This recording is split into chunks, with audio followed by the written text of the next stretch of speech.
Starting off our list today at number 10, we have Chris Rock. Not only did Chris Rock destroy his career in 2022 with his horrible Oscar hosting job, you think the Academy wouldn't have hired him to host the ceremony, as back in 2005 he had another pretty controversial show, as not only did he make a comment about straight black men never watching the Oscars only a month before the show, he actually tried to cover it up by stating the LGBTQ community only watches the Tonys, which would cause a handful of people to call the star out and urge the Academy to replace him as the host that year. But still, the show went on with him as the host, and to be honest, his opening monologue just wasn't even that funny, and his whole performance was just really bland and loud. And if things couldn't get any more worse, later in the night things got extremely awkward as Chris went on to make a comment about Jude Law when he said, "You want Tom Cruise, and all you get is Jude Law." The statement didn't sit well with a few people in the crowd, and when Sean Penn then took the stage to present Best Actress, he would then tell Chris Rock off and say that Jude was one of the generation's finest actors. Number 9, Anne Hathaway and James Franco. If one thing's for sure, Anne Hathaway doesn't deserve to be on this list today, but because she had to MC with James Franco and he failed at his hosting job, she unfortunately has to be on this list today. From the very beginning of the night, it looked like James just didn't want to be up on the stage, and he was waiting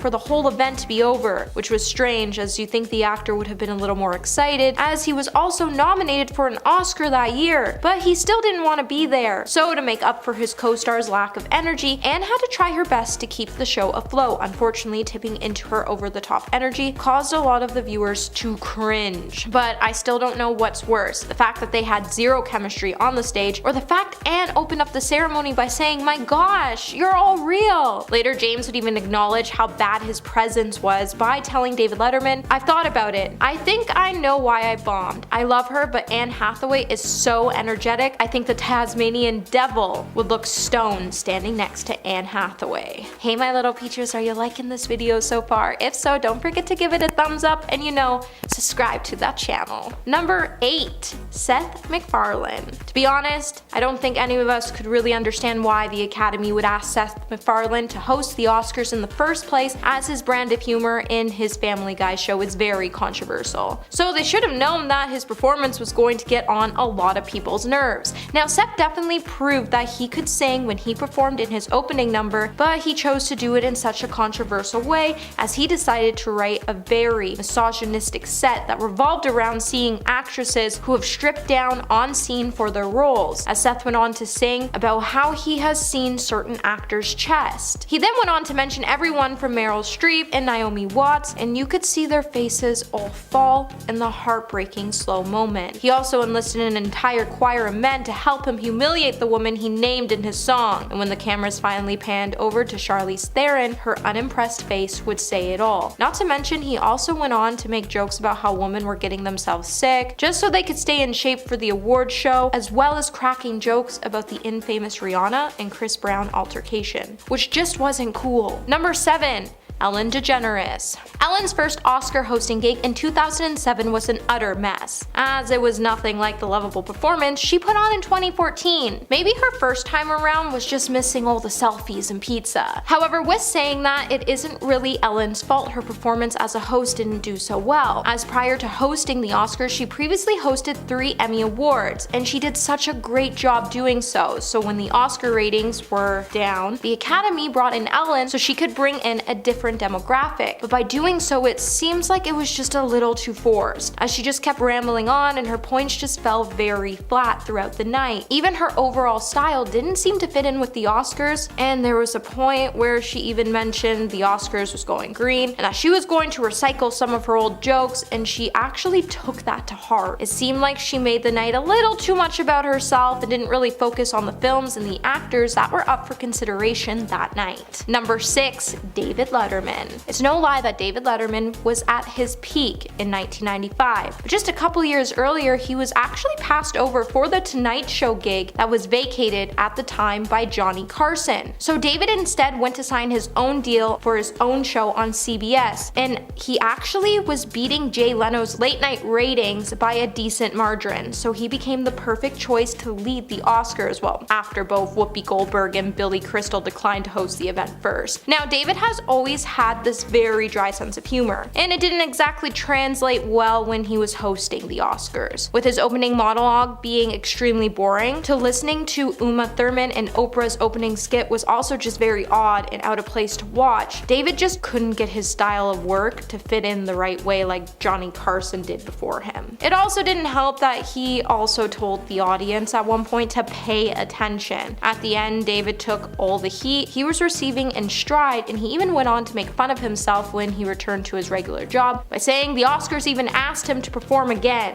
Crazy. Number 5, we have Chevy Chase. Hopes were definitely high when Chevy Chase was asked to host the 1988 Oscars, as the year prior he shared the stage with Goldie Hawn and Paul Hogan. And he did such an amazing job, so you would think that he would be able to host the award show by himself, but that just wasn't the case. Now, you know when a host opens a show saying, "Good evening, Hollywood phonies, you're definitely not in for a good night." And it just seems like Chevy, as the host that night, just kept dragging it on, and everyone watching was just praying it would all be over soon, especially when he realized his jokes weren't funny anymore and they weren't getting laughs. He just turned to this gross humor and it made us all cringe. Chevy got to the point where he was just acting completely ridiculous, like when he dropped his pants when Paul Newman took the stage to present the award for Best Actress. And when that didn't get the laughs he was hoping for, he just made some bad ad-libbing attempts, and he was seen picking his nose and sneezing into his hand, and that just wasn't funny. Number 4, Donald Duck. Now there's probably a reason when you think of Disney characters, you never think of Donald Duck, and that's probably because he completely butchered the 1958 Oscar ceremony. So Donald Duck wasn't the only one who hosted the ceremony, as there was a handful of hosts that year, but it was Donald Duck's hosting abilities that definitely caused a huge amount of disappointment to come from viewers watching the show. So 1958 was a big year for the Oscars, as this was the first time the show had ever been broadcasted live. The Academy also sponsored the event, so that meant there was no commercials, meaning they had to hire multiple hosts as nobody really had the time to take a break. Being that there was already 5 other hosts, you would think they would be able to handle things on their own, but the Academy was still trying to figure out how to throw something extra in there for us, so they decided Donald Duck. Maybe it's because they felt like they owed the fictional character a spot due to him being a former Oscar winner, or maybe they were just a little ahead of their time and wanted to get edgy by featuring a host who doesn't wear pants. But honestly, they probably should have known better, and it would have gone better if Mickey hosted the event instead. Number 3, Rob Lowe. After Rob Lowe's performance, it made a lot of sense to why the Academy decided to stick to a host-free format for years, as it was an attempt to make sure other award shows didn't turn out to be a complete nightmare like the show did in 1989. When Grease producer Alan Carr was put in charge of delivering an opening number, not only would he have Snow White in it, but also Rob Lowe. And when they took the stage, Rob would go on to sing and flirt with Snow White throughout the entire performance, but it also didn't help that he was introduced as Disney's character's blind date. Later, Disney's president, Frank Wells, would call out the Academy for this poor performance, and he would tell them that he was extremely unhappy for what they did with Snow White's character. Rob also would tell the New York Times, "Look, the Academy asked me to take the role, so I was a good soldier and did it. You can't be your own manager and agent and soothsayer. You have to take risks."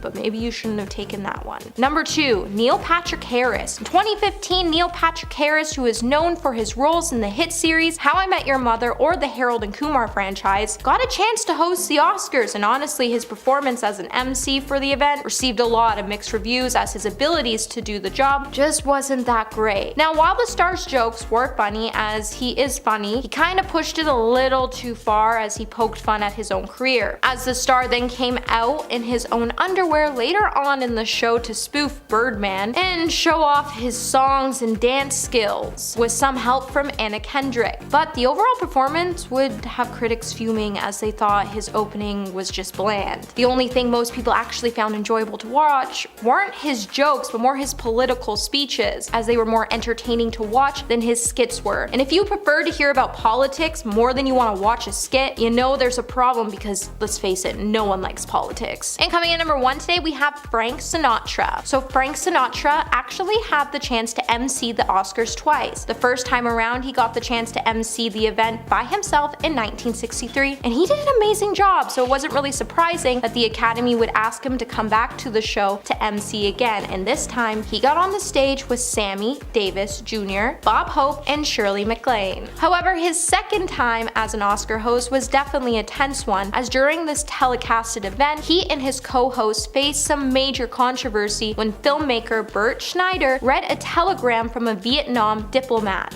This then prompted angry viewers to send in telegrams of their own, so mid-show, after fighting with Shirley about making his own statement, Frank would take to the stage to read a disclaimer by Bob Hope in which he said the Academy was not responsible for the political views that were expressed on the program. But when it comes to politics, sometimes it's just best not to say anything, as people take these conversations very heavily, and it drives a lot of us nuts. And at number 10, Lilly Singh. Lilly Singh started off as a YouTuber who gained immense popularity for her skits. Her career seemed to be reaching new heights every year, and she was getting more recognition in traditional media. But things changed for the worse when she got her own late night show with NBC called A Little Late with Lilly Singh. At first, it was the most amazing opportunity that a YouTuber had ever received. And not only was she jumping into traditional media, she was also going to be the first bisexual woman of color to get a late night show. But once the show aired, it got terrible reviews. Even people that consider themselves fans of Lilly's YouTube videos were forced to admit that the show was not good. The show was renewed after its first season,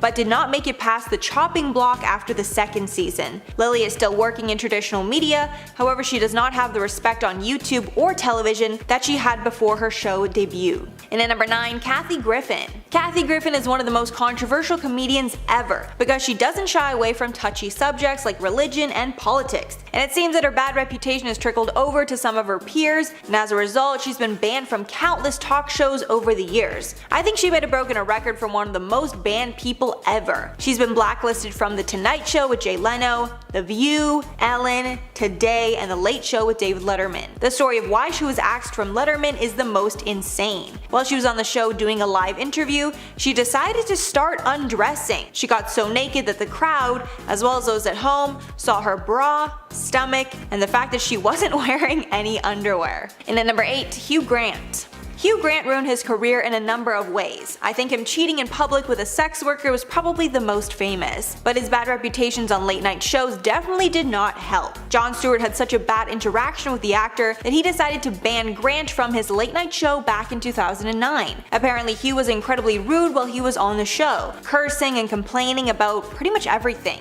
Hugh somewhat tried to set the record straight about things and admitted that he was in a terrible mood the day he was on set, tweeting, quote, "Turns out my inner crab got the better of me with TV producer in 09. Unforgivable, Jay Stewart is correct to give me kicking." So I mean, at least he knows that he deserved it. And at number 7, Joan Rivers. Near the beginning of Joan's long and successful career, she frequently appeared on The Tonight Show with Johnny Carson. But when Joan got her own show with Fox, Carson was not happy with her, and their friendship sadly ended. At the time, she made history for being the first woman to ever host a late night show. But unfortunately, the show wasn't very good, and it ended shortly after it started. And when Joan tried to get back on Johnny Carson's show, he actually rejected her and banned her from ever coming back on his show. At the time, this was a huge blow to her budding career, with some thinking it was the beginning of the end. The ban even continued when the show changed hands and Jay Leno took over in 1992. But thankfully, she managed to find work elsewhere, and the ban made a little difference on her work. And at number 6, Billy Bush. Billy Bush was placed in charge of an interview with businessman Donald Trump in 2005, back when Trump was famous for shows like The Apprentice. But an X-rated conversation from before the interview was leaked to the public during Trump's run for office, and crazy enough, it hardly made a difference in his popularity. However, the interview seemed to derail Bush's career. In 2016, after the tape was suspiciously leaked allegedly by an employee of NBC, Bush was actually fired by the network. Not sure if they thought he was responsible in some way. According to Page 6, this may or may not have been part of the network's plan, though it was pretty clear that they were trying to derail Trump's presidential run. After the derogatory comments made in the tape were revealed, it seems that Bush is the person that paid the price. Halfway number 5, Caitlyn Jenner. The infamous interview that Caitlyn Jenner did with Ellen DeGeneres completely changed the way that people looked at Caitlyn, and it caused many in the LGBT community to retract their support for her. The interview was so bad that Caitlyn was even blacklisted from Ellen's show afterward. In her memoir, Secrets of My Life, Caitlyn called out Ellen specifically for, quote, alienating her from the LGBTQ community by not allowing Caitlyn to come on her show. However, it's clear that Caitlyn alienated herself. During the 2015 interview, Ellen asked about Caitlyn's stance on gay marriage. Caitlyn replied that she was originally not for gay marriage many years ago, adding, quote, if that word marriage is important to you, I can go with it. And from Caitlyn's tone, it didn't seem genuine to Ellen. Ellen even pointed out Caitlyn's blatant hypocrisy. And at number 4, Michael Richards. The legendary Seinfeld actor got serious backlash after he called a member of the audience the N-word because this person was heckling him during a stand-up routine. In 2006, Michaels tried to revitalize his image by apologizing for the comments on The Late Show with David Letterman. However, it seems the apology was not taken well because his career took a nosedive after the appearance. Since this incident, Richards has only appeared in 2 roles, one on Curb Your Enthusiasm and another on Comedians in Cars Getting Coffee.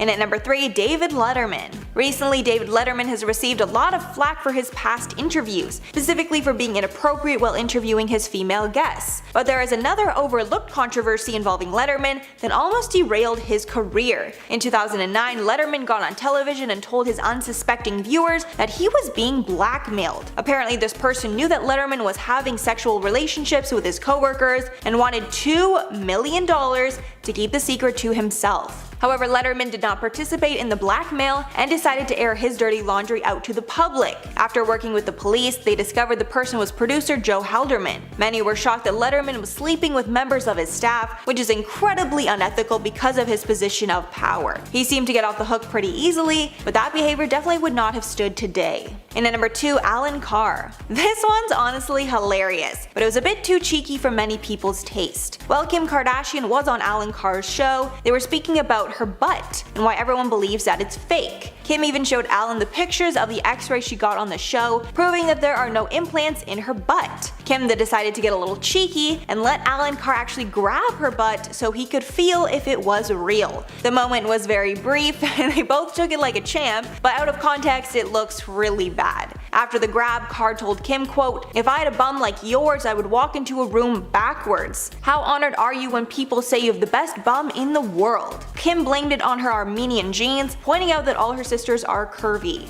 And finally, number 1, Andy Dick. Comedian Andy Dick got incredibly inappropriate while on Jimmy Kimmel Live, and he was kicked off the show as a result. Dick was on the show the same time as Ivanka Trump, the famous daughter of Donald Trump. Throughout the interview, Andy got incredibly inappropriate with Ivanka, touching her leg out of nowhere multiple times. After Andy was getting too handsy, Kimmel decided to get his security to kick Andy off the show. And mind you, this was mid-interview, so the whole thing was caught on camera. The whole thing seemed to be kind of a joke, but it was clear that Andy went way too far. I'm sure many fans lost a lot of respect for him after that. And at number 10, Crispin Glover. Things felt off about this interview almost as soon as Glover walked on stage. He was wearing a wig, skin-tight pinstripe pants, platform shoes, and huge glasses. Things only got worse once the two started talking, and it was clear something was very wrong with Glover. At one point, Glover even started reading out negative stories about himself that were written in LA Weekly. Then the tone shifted and Glover tried to challenge Letterman to an arm wrestling match to prove he's strong. Then he randomly kicked towards Letterman and almost hit him in the face. Letterman tried to defuse the situation and leave by saying, quote, I have to check on the top 10 list. After that interview, Glover was written off as crazy.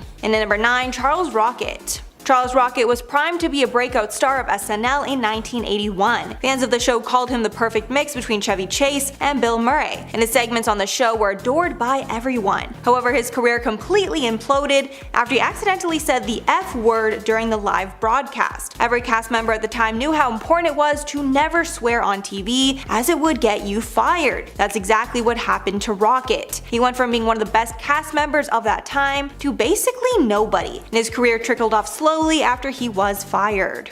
And at number 8, Brian Williams. Brian Williams was one of the top news anchors ever, filling the coveted nightly news spot on NBC. He was even so well respected that he was frequently a guest on SNL and 30 Rock, but that all changed when it was exposed that Williams was a liar. The lie first started back in 2003, and he basically claimed that he was riding in a military helicopter that was forced to the ground while flying over Iraq. The plane was hit by an RPG and almost crashed. He kept repeating the story over and over for years after, even mentioning it on Late Night with David Letterman in 2013. But when the world found out that the whole story was a lie, everyone was shocked and felt they couldn't trust him again. He ended up getting a 6-month unpaid suspension from NBC, and his career took a massive hit. He never came back to his original role and was demoted to a smaller network. And at number 7, Abel Ferrara. Conan O'Brien recently revealed who his worst guest ever was, and it was none other than Abel Ferrara. Anybody familiar with the interview definitely knows why. O'Brien spoke about it on the Armchair Expert podcast, where he shared that Ferrara came on the show against his will and made it clear that he didn't want to be there. Conan went on to say that Ferrara even left the building right before the show was about to start, and Conan's staff had to track him down and drag him to the studio. O'Brien estimates the director was intoxicated throughout the discussion. This made the interview cringy and hard to watch, but it's now a fan favorite. Conan called it, quote, compellivision, meaning it was so bad the viewer couldn't stop watching. It's so infamous William Dafoe even commented on it during his own interview with Conan. And at number 6, Sinead O'Connor.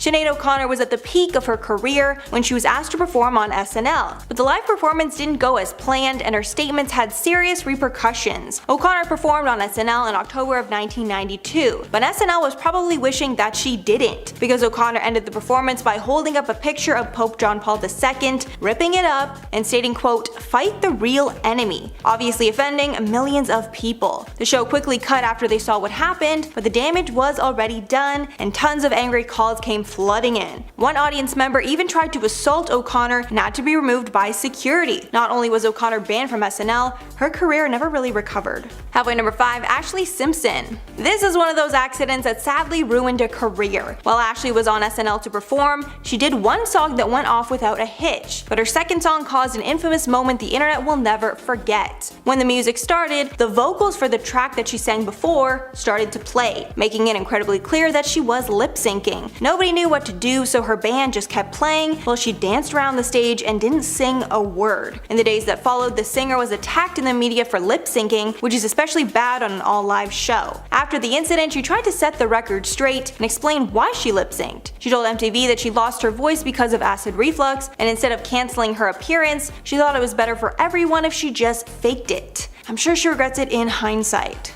And at number 4, Prince Andrew. Following accusations that Prince Andrew had close ties to Jeffrey Epstein and Ghislaine Maxwell, the public demanded answers about why they had seen each other so often and why there was photo evidence of them together. Prince Andrew decided to do an interview with BBC discussing everything, and it was a complete train wreck. When asked if he was close with Epstein, he claimed, quote, it would be a stretch to say that he was ever close friends with Epstein, and claimed that he was only ever +1 to Ghislaine. However, there are records Andrew visited Epstein after his prison release in 2010. He also said that Epstein, quote, conducted himself in a manner unbecoming, to which the reporter responded, unbecoming? To which Andrew replied, yep, I'm sorry, I'm being polite. Lastly, Prince Andrew claimed he didn't sleep with Virginia Roberts because she said he was sweating, and apparently he had a condition after the war that caused him not to sweat. And at number 3, Jim Cramer. Jim Cramer is famous for being the kooky host of Mad Money, a show that talks about the stock market and even gives tips about which stocks to buy. But after the 2008 crash, everyone was wondering how much Cramer knew that he didn't tell to the public on his show. Shortly after the crash, Cramer appeared on The Daily Show with Jon Stewart and completely destroyed him. Stewart pushed Cramer to reveal that he knew what the banks were doing leading up to the crash, but didn't warn anyone. Stewart even aired a clip showing Cramer telling his audience that Bear Stearns was in good shape right before it tanked. After this, Cramer's reputation took a major hit and people couldn't trust him to give accurate information.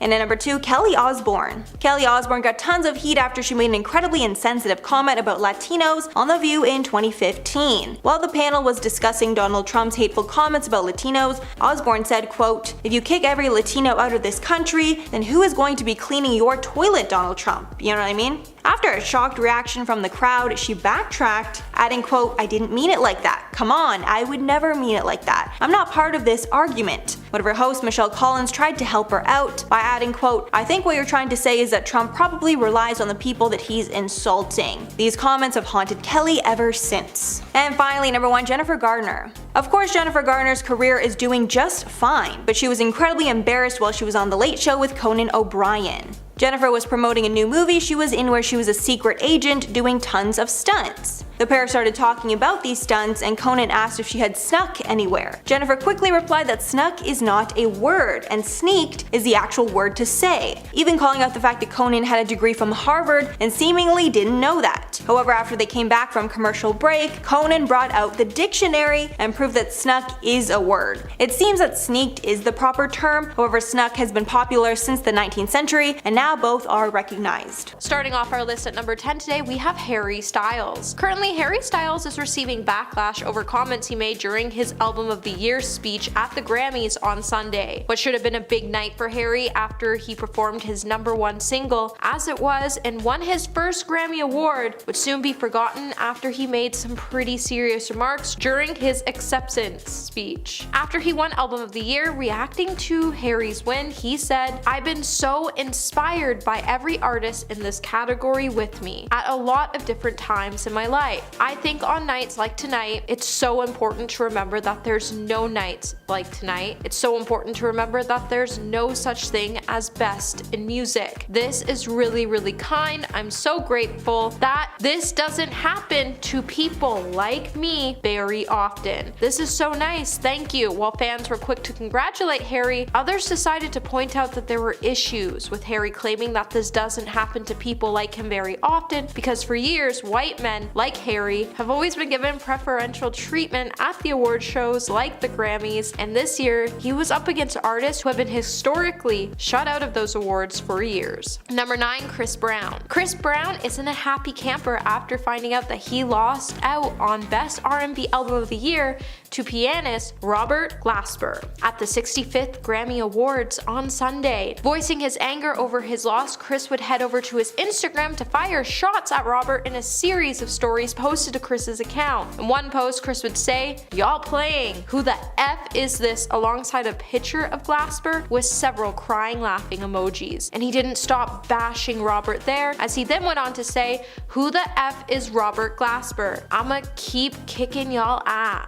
Respectfully." Robert, who has written and produced albums for hitmakers including Kendrick Lamar and Mac Miller, has received 12 nods across 8 categories throughout his entire musical career. Chris wrapping up his roasting session against Glasper would prove that he's just a sore loser when he said, "I gotta get my skills up, I'ma start playing the harmonica." The internet would then start to call out Chris Brown, and one person on the internet even pointed out Chris Brown having no idea who Robert Glasper is and proceeding to come for him perfectly explains why his music hasn't grown or matured in the last 15 years. Hey my little peaches, are you liking this video so far? If so, don't forget to give it a thumbs up and subscribe to the channel. Coming in number 8 we have Quavo and Offset. It's now been reported that Quavo and Offset allegedly got into a fight backstage at the Grammys just before Quavo took to the stage to play tribute to Takeoff. TMZ would then report that sources have confirmed that the two rappers even had to be pulled apart. Apparently, in the beginning, the Grammy producers reportedly asked Offset to play tribute, but Quavo stopped that from happening. Sources then added it wasn't Offset who started the fight on Sunday. Quavo then ultimately took the stage alone to perform his song Without You during the show's Memoriam segment. The song arrived last month, and it is about the late rapper who fatally lost his life on November 1st at the age of 28 in Houston. Prior to Takeoff's passing, the rapper released a collaborative album with Quavo. While rumors at this time were circulating that the Migos had broken up, it's unclear at the time if the group was just simply taking a hiatus. Takeoff would then give more of an uncertain response by saying, "Only time will tell, we always will be family now, that ain't gonna change." However, if one thing's clear, he would have definitely been disappointed in Quavo if he knew he shut out Offset from remembering his legacy as well. Number 7, Nicki Minaj and Latto. Back in October, first round of voting for the Grammys would be announced, and with the awards in process, process, it started to stir up some major controversy in the hip-hop world and beyond. A feud between Nicki Minaj and Latto broke out into the open after Nicki said she felt like the Recording Academy was showing a bias towards Latto in a way their work was being categorized. As the Twitter war between the two started to heat up, Nicki would even call the newcomer an entitled Karen, and Latto would return the fire by saying Nicki was a 40-year-old bully acting in a way unbecoming of her age and stature. She then referred to Nicki as my idol turned rival, and then the conversation quickly turned nuclear when the rapper said, "Super freaky grandma is married and related to an effing R. You ain't gonna bully me, B, my idol turned rival. Now you hating." While Nicki went to delete the tweets, Latto has kept them up, and it highlights that you can ruin your career before the Grammys even get started, and it also shows that women need to stop going after other women coming up from under them.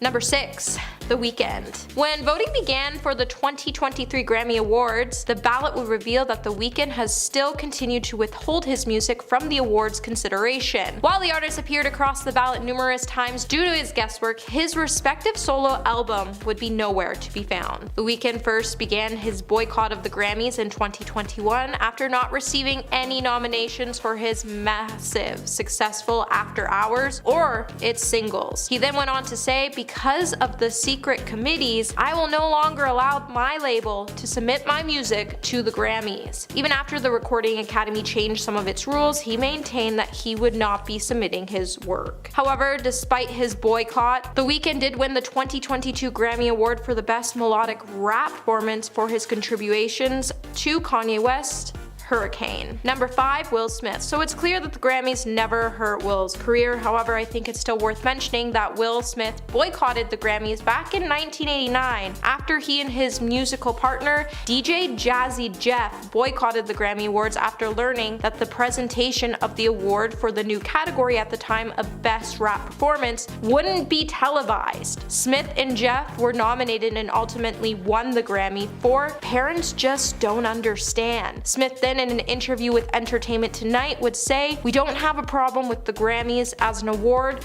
or the Grammys as an institution. We just had a problem with the 1989 design of the award show. We chose to boycott. We feel that it's a slap in the face." He then told the LA Times after winning he was more than happy to accept it, before adding that he wasn't happy as he could have been, as the presentation was not televised and distracted him from the excitement of the award. Now, it's no lie that Will Smith will boycott shows that he sees problems with, and the Grammys have clearly not changed since. Number 4. Trevor Noah. During the 2022 Grammys, Trevor Noah would make a pretty controversial speech after he decided it was a good idea to address the Will Smith Oscar slap during his introduction. During the ceremony, Trevor went on to say, "We're going to be listening to some music, we're going to be dancing, we're going to be singing, we're going to be keeping people's names out of our mouths." With the Grammys and the Oscars only just being days apart from each other, it really wasn't the time or the place to make fun of such a hurtful incident, especially since no one should ever condone violence or make fun of it. Not to mention, Will also started to go through a really tough mental health crisis after the incident, and he chose to quit the Academy as a result of his actions. However, the world just keeps making such a heavy topic a joke, and that's not okay. Number 3. Justin Timberlake. Both Janet Jackson and Justin Timberlake were under fire after a planned costume reveal during the Super Bowl halftime show didn't go exactly the way they thought it would, after Justin accidentally ripped Jackson's costume and revealed her chest on camera. Just weeks later, both Timberlake and Jackson were asked not to attend the Grammys unless they agreed to apologize on stage. Jackson had been part of a planned tribute to Luther Vandross, while Justin had been nominated for several awards and was also scheduled to perform. Justin ultimately went on to apologize, however, Miss Jackson declined the invitation, so as a result, Jackson ended up being cut from the tribute, while Justin went on to take home an Album of the Year and Best Vocal Pop Album. During his speech, he also decided to bring up the event again, maybe to embarrass Janet, when he apologized for offending his fans in the Academy. Number 2. Milli Vanilli. Milli Vanilli, a duo composed of Robert Pilatus and Fab Morgan, Corvin hit the music scene with their hit album Girl You Know It's True. With 3 of their songs on the album hitting the #1 spot, they would soon be nominated for Best New Artist. However, after they took home the prize, they would soon be forced to give their award back just 9 months later, after it was revealed that they didn't actually perform any of their songs on their album and that they had actually lip-synced their way through all of their live performances. While some said the lip-syncing was known by some in the industry, others couldn't believe that the duo were faking it because they were so good at it. In fact, at first even their own record label didn't even know that the two were lip-syncing, but later uncovered the truth. The artists then felt so bad about the deception that just a week before their cover was actually blown, they suggested that the prize should be given to the actual singers on their album, John Davis, Brad Howell, and Charles Shaw. The pair then officially returned the Grammys just one day after Michael Green revoked their prize. Number 1, Kanye West. When it comes to award shows, you never know what Kanye's going to do, and due to his very controversial behavior, he would even find himself being barred from performing at the Grammys in 2022 due to his concerning online behavior. Variety would then confirm that the decision would come just a day after Kanye, legally known as Ye, was suspended from Instagram for 24 hours for his multiple posts of hate speech, bullying, and harassment. Trevor Noah, the comedian and Daily Show host, then criticized the post Kanye made about his ex-wife Kim, to which Kanye would respond by using a racial slur before deleting the post. The decision the Academy made to drop West wasn't really unexpected. However, the veteran rapper The Game, who collaborated with West on a recent single with a Pete Davidson trolling video, would say, "Time and time again they show us that they want to steal the culture and not allow you to ever be their equals." However, with Kanye spewing so much hate, it had nothing to do with culture, but more to do that they didn't want him to use their platform to spew more hate, because these events are about joy and celebrating and not hurting others. Coming in number 10 today, we have Lea Michele. It's fair to say that Lea Michele is a celebrity whose reputation precedes her. The star who shot to fame after landing the lead role as Rachel Berry in Glee back in 2009, and since she's been the center of several scandals. Recently, during her appearance on The Tonight Show, after the show aired, she would spark some fresh backlash after she could be seen moving Sadie Sink out of the way so she could take center stage. When Lea was announced on the show, she would walk onto the stage and she would briefly touch Sadie's arm before reaching across to shake Jimmy's hand. Even though Drake was closer to her than Jimmy, she stepped forward to shake his hand and awkwardly stood in front of Sadie until Sadie decided to move aside to give Lea her spot. In addition, soon after the introductions, Jimmy told Sadie to take a seat on the right of him and Lea to the left, and Sadie had to take a step back to accommodate Lea before crossing over to the stage so she could get to her designated spot. The situation did not go unnoticed, as soon fans would start to praise Sadie for being humble by the way she reacted to Lea's disrespectful and immature attitude. Number 9, Emma Roberts. Back in 2017, podcast host Jane Hunt and Robert Ackerman sparked a viral rumor that actor Lea Michele can't read or write. Since the podcast, fans have been pointing out moments that prove the actress couldn't read, and up until now it's pretty much just been a huge speculation. However, during an episode of Watch What Happens Live with Andy Cohen, Emma Roberts decided to play coy about whether her friend Lea Michele could read, and by doing so, she would reveal that the rumors are actually true. During the interview, Andy Cohen would say to Emma that the biggest misconception people have about Lea Michele is that she can't read. Instead of shutting down the rumor, Emma decided to skirt around the question with a joke and said, "Well, we've not been in a book club together." While Michelle did try to confirm in a tweet back in 2018 that she can actually read, Emma's joke would definitely prove otherwise. Even though Emma did try to keep things sweet and try to offer some sweet support to her friend by shouting out her Broadway show, the part about Lea not being able to read definitely didn't go unnoticed. Hey my little peaches, are you liking this video so far? If so, don't forget to give it a thumbs up and subscribe to the channel. Coming in number 8, we have Whoopi Goldberg. 2022 was filled with controversy for Whoopi Goldberg as she continues to rebuild her image in the spotlight. It appears that the crew at the ABC daytime favorite show has appeared to be lending a helping hand towards the star. On January 4th, joined by her former talk show members on an episode on The View, she took the spot of the moderator on the show, meaning she was in charge of teeing up links and starting debates and conversations, but Whoopi's prominence on the show didn't stop there, as an insider would soon reveal that the crowd was also encouraged to cheer her on the loudest. As the crowd was warmed up by comedian Regina DeSico, specifically, she told everyone to give a loud applause to Whoopi and then continue clapping for the other host. It seemed like the crew wanted Whoopi to get a standing ovation to make her feel like she was the star of the show. She also carried herself as if she had all the authority on the show, and she even was seen talking over the other co-hosts and interrupting them, which isn't exactly a great way to start her comeback, but if someone has to encourage the crowd to cheer for you the loudest, it's a pretty clear sign that your time in the industry is almost up. Number 7, Chris Harrison. Chris Harrison's time away from the Bachelor franchise has really started to take a toll on him. More than a year after he defended a contestant's previous racist behavior in an infamous extra interview, the TV personality has finally addressed all the controversy in a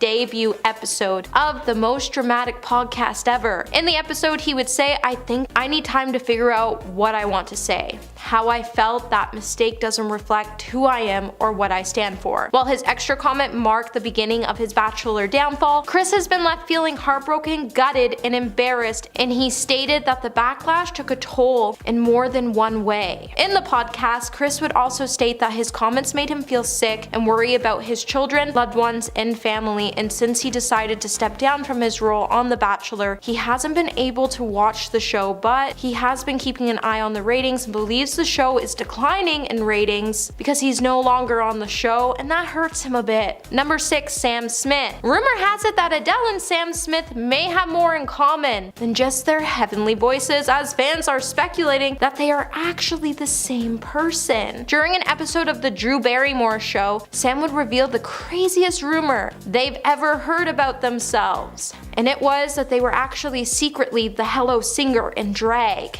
In the episode, Sam would say, "Everyone seems to think that I'm Adele in drag cause we've never been in the same room together. And if you slow down her voice, it sounds maybe a bit like mine. So people think we're the same person and I'm just in drag right now." While some fans in the past have made theories on social media, like one person tweeting in 2018, "Anyone notice Adele isn't at the Grammys this year? It's because Adele and Sam Smith are the same person and you never see them both in the same place at the same time." Others have even begun to mock the singer on Twitter, suggesting Sam made up the rumor, with one person tweeting, "Sam Smith says the craziest rumor they've heard about themselves is that they're secretly Adele in drag. Never heard that one before." And honestly, wherever the rumor stemmed from, someone definitely owes Adele an apology for this one. Number 5, James Corden. On January 2nd, 2023, James Corden appeared on the Drew Barrymore show, and James would be asked why he was leaving the CBS talk show after what would be 8 years on air. James would then recall a story from 2 summers ago when he was shooting his Amazon Prime video series Mammals. In an interaction with his son Max, who was now 10 at the time, it made him realize that he wanted to spend more summers with his son because he only had 6 more left. While James said he didn't want to cancel the show, he would then blame the situation on his son. However, the timing of him deciding to leave his show just seems more like a career move and reputation thing rather than a reason to spend more time with his son and family, because since entering into the spotlight, James has been a part of several controversies, such as back in October, the comedian's reputation took a huge hit after Keith McNally banned James from his restaurant in New York City and labeled him as a tying cretin of a man who was the most abusive customer he has ever seen, after James was caught yelling at a server who got his wife's egg yolk omelet wrong. Number 4, Chelsea Handler. While Chelsea didn't seem to end her career this year on a talk show, she did decide it was a good idea to mock several huge controversial topics from last year during her monologue at the 2023 Critics' Choice Awards. While the star went on to reference things like the Don't Worry Darling press tour, the Roe vs. Wade Supreme Court overturning. When announcing the cast of The Bear and that they were at the ceremony, Chelsea would then joke about the drama surrounding James Corden from a New York restaurant and how he showed us working in the restaurant industry is miserable. Chelsea then went on to mention that the controversial celebrity diet culture is just insane, and while Chelsea was trying to find a way to have a great time and make everyone feel comfortable, welcomed, and feel like they belonged and to be at the show, she definitely took things a little too far, and all she did was put herself into a little bit of a hole that's going to be difficult difficult to climb out of to save her reputation and career, and not to mention just a couple of days before, she would make an appearance on The Tonight Show where she would confess that she didn't realize that the sun and the moon weren't the same thing until she was 40. Yeah, let that one sink in. Number 3, Eddie Murphy. The original script for Star Trek IV: The Voyage Home originally had a large role written specifically for Eddie Murphy, who at the time was a box office star coming off the heels of a successful film, Beverly Hills Cops. And additionally, Eddie was interested in appearing in the movie as he was a big Star Trek fan. He even met with the producer, Harvey Benner, and director, Leonard Nimoy, to discuss the part, which he was ultimately decided to not take. When he turned down the role, he originally said it was because he thought making the movie Golden Child would be a better fit for his career, but then recently on his appearance on Jimmy Kimmel Live, he would offer up another explanation when he said, yeah, you know which one it is. It's the one where they go to San Francisco and they get the whales. I was going to be in that one. I met with them. They met when they got to San Francisco, and I said no. I want to go beam up and be on the ship, so I didn't do it. This definitely has some die-hard Star Trek fans screaming as they would have done anything to play this part in the film, and Eddie just turned it down because he wouldn't be beamed up into the ship. Number 2, Prince Harry. On January 8th, Prince Harry made his very first TV appearance since his highly anticipated memoir Spare was leaked. In a pre-recorded interview with the British anchor Tom Bradby, Harry would address some of the most explosive claims in his book that included his confession to taking substances and his fractured relationship with his family. While the star said he was grateful to have the chance to tell his story in his memory and said he'd still be part of the royal family, he wouldn't have had the opportunity to share the story. Many fans of the royal family have stated that Prince Harry definitely should have kept this book hidden in the closet with his dirty laundry, as he and Meghan have been slammed by newspaper columns and the media for a slew of lies that have caused them to mock the royal family as they try to move on and claim to live their own lives. Which has left us all to wonder when this is all just going to stop. Family feuds happen and it's normal. What's not normal is that you bring your family drama to the light and try to claim they wronged you without bringing any key facts to your story. Like, how do we know it's true at this point? And coming in number 1 today, we have Piers Morgan. Seems like Piers Morgan doesn't know how to stay out of the hot seat, as recently he would find himself surrounded by controversy once again, as this time he chose to go against the Queen of Pop after Madonna posted a video announcing her next tour. Morgan on his Talk TV show then said that Madonna, who is 64 years old, is a hot mess, and he even went out of his way to express that she should be put out of the pasture. He also took the opportunity to criticize the fact that she still tries to be a foxy kitten even though she's over 60. After his show, he then decided to bring his rant to Twitter, where he said he thinks Madonna has become the biggest cringe-making fiasco in the entertainment world. Fans definitely weren't happy with Morgan's words, and